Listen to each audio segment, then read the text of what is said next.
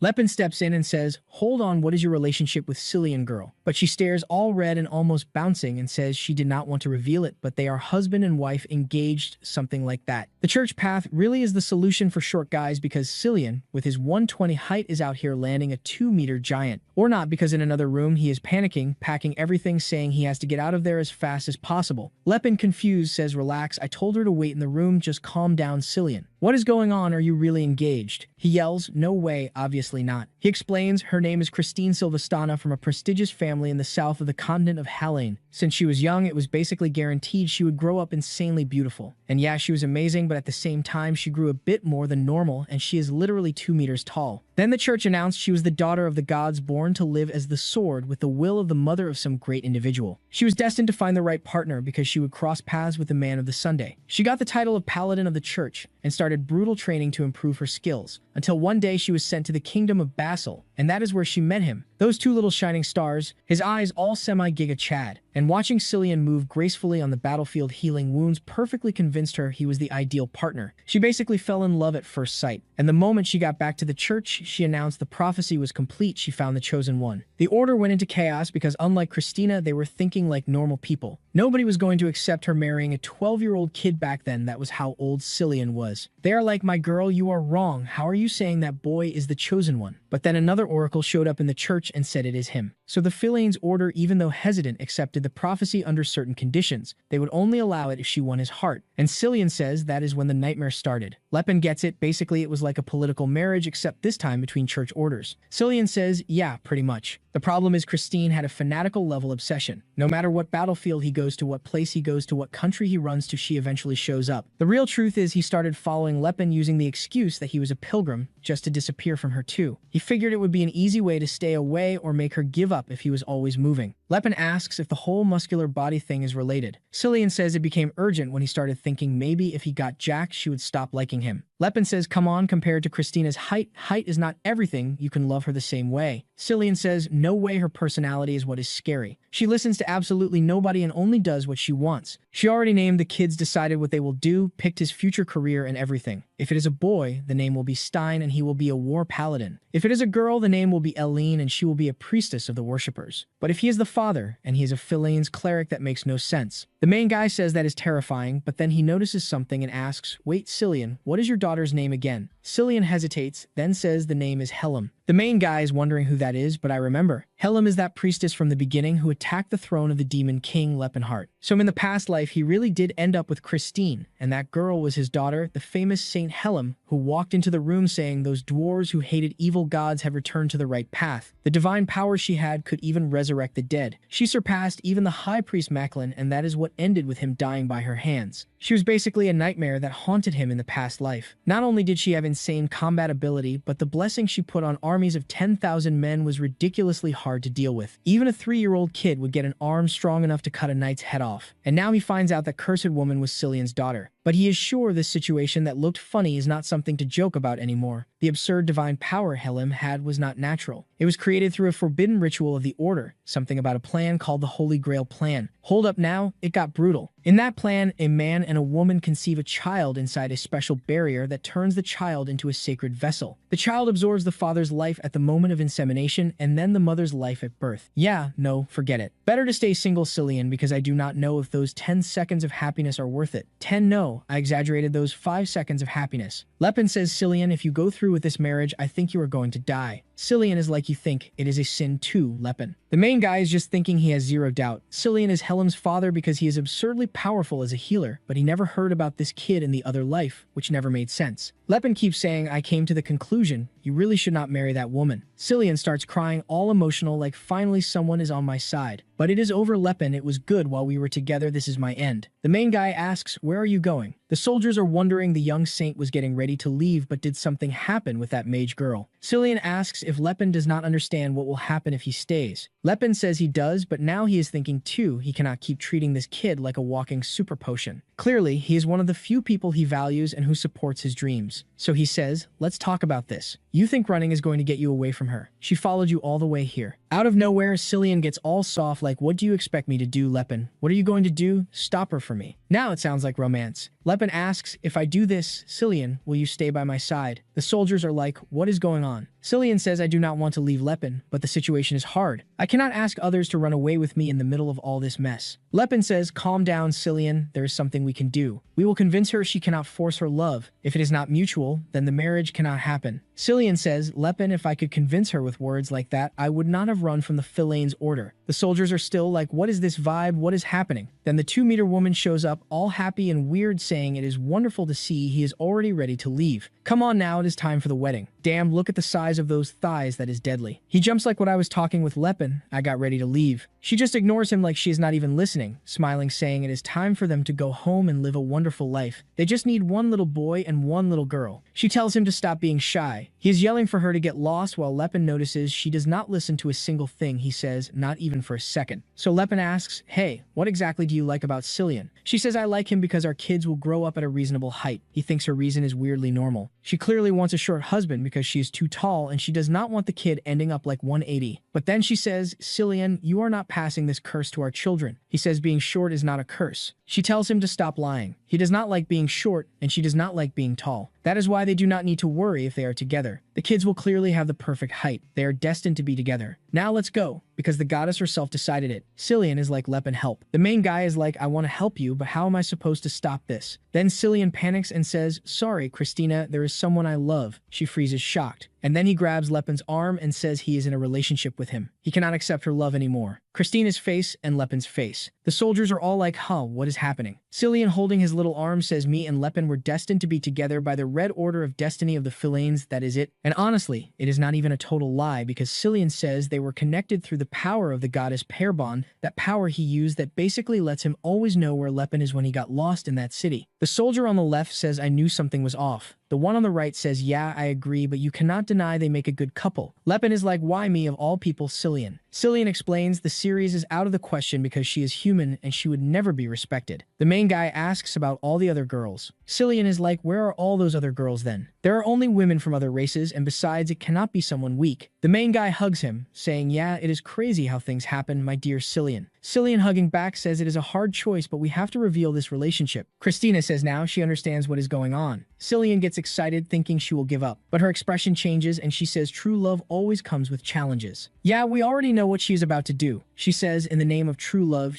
Paladin Christina challenges him to a duel. The soldiers are all commenting this romance is intense. Then Ceres shows up not understanding anything. Christina pulls her sword, points it at him, and he's wondering how he ended up in this situation. A duel for Cillian's heart. She says if you really love Cillian, you have no choice but to accept this duel. He says it is weird for a wizard to fight a knight, but Cillian is cheering like, go Lepin, show the power of our true love. Lepin is still confused, like, wait Cillian, you want me to actually duel this woman? Cillian says of course you are going to win anyway, so just save me. Even Cyrus is watching like they really are a perfect pair. Are they really dating? The main guy is trying to explain like no in his head, obviously. Christina already draws her sword and says as a paladin of the order she will strike first. Mage get ready to fight. He clenches his fists and says looks like there is no choice. Actually, she lets him make the first move, so here he goes, activating a thunder spell with Ladante's power. Christina flinches because she did not expect he was a mage at that level. He apologizes, saying he will have to end this fast and rushes in with a storm of lightning. He knows it will be a problem if he kills her, so he holds back, but it is still enough to make her pass out. Except it is obvious she defends herself pretty easily. If she is the mother of that girl, the woman who is ending the whole war, there is no way she would be weak. The soldiers are in shock because not only is she an aura user, she is also carrying the divine sword. The main guy is impressed because only 1 in 10 paladins in the order can use a blade like that. She really is a real threat. He starts stacking spells, shield power, wind step barrier. It is like that skeleton Ains from that anime. The man chained all of it in one sequence, but she is reflecting everything, saying he is ridiculous if he thinks that is enough to take down a paladin. Cillian is yelling for Lepin to take it seriously, asking why he is only using magic. Lepin wants to say because I am a mage, but we all know Cillian wants him to just punch her already and mix magic with fists to finish her. Lepin is pushing himself, thinking this idiot has no idea how precise his control has to be to cast all this. He keeps spamming smoke, prison, sure, kill, ice storm, and then one of them catches her foot. Damn, does the protagonist realize it's going to take her at least 30 seconds to break out of that ice, like seriously almost half a minute. He's ready to end it when she says that's enough. She has no choice. She's going to have to use the power the church guarantees. She closes her eyes, and when she opens them again, holy crap, her teeth smash the ice. The protagonist is stunned. With pure physical strength, she just shattered ice made with high-level magic. Wait, actually, Silent is stunned because she doesn't even have an aura, apparently. She says no, she still hasn't been blessed with the ability to sense aura, but the Lord blessed her with a body that matches the strength of an aura user. The protagonist wants to know where she learned that breathing technique that breaks everything. She says when she was a little girl and still hadn't sworn to become a worshipper, she met an old man who taught her that technique, saying it would make her strong and healthy. Back then, she didn't know it, but that guy is the one who guided her into becoming who she is today. So yeah, it really was the old man Lepin's master. Looks like the old guy's techniques really do turn anyone into a 2-meter tall giant. And now the protagonist is sure the master made the poor girl 2 meters tall and basically wrecked her marriage potential. Gerald probably taught it with good intentions, thinking bigger is better, but she clearly has no idea. She's standing there all curious asking what is it, and he goes, nothing.